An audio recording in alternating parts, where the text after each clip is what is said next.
ازيكم يا حلوين؟ وحشتوني كتير. امبارح عملنا الفشار، النهارده هنعمل الفنكوش. جبنا طاسه كبيره، حطينا فيها كميه زيت محترمه، ولما الزيت يسخن ننزل بكميه الفنكوش اللي احنا عايزينها. ما تكتروش عشان الطاسه ما يبقاش فيها كتير وكله يطلع لبره.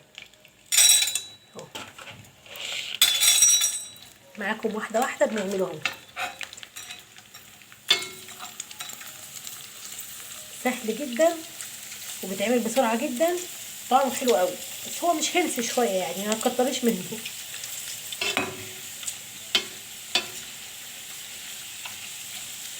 بصوا اتحول ازاي، ولا سحر ولا شعوذه. بصوا الفنكوش.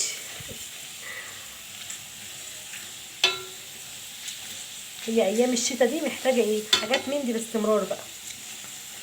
اي تسالي في اي تسالي بقى.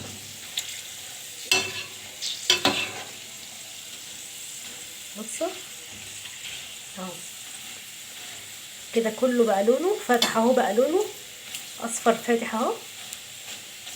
نطفي بقى النار على طول عشان بيتحرق بسرعه.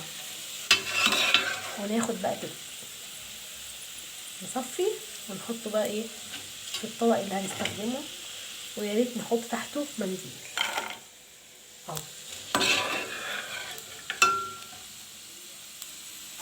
في اقل من دقيقه عملنا الفنكوش،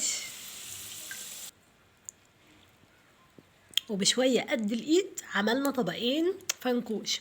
منه طبق هنسيبه ساده، ومنه الطبق التاني لازم نجود فيه شويه، فهنحط له ايه بقى؟ قليل من طعم الجبنه اهو. بيدي طعم حلو قوي للفنكوش اهو. جربوها بالطريقه دي مش هتندموا، وعلى فكره مش غالي، رخيص مش غالي، والبنات كلها والولاد بيفرحوا بيه قوي. انا جنة وساجة عندي بيموتوا فيه. بس كده، وشكرا لكل الناس اللي بتعمل لي لايكات وبتكتب لي تعليقات حلوه. متشكره جدا جدا جدا، بحبكم كتير. مع الف سلامه.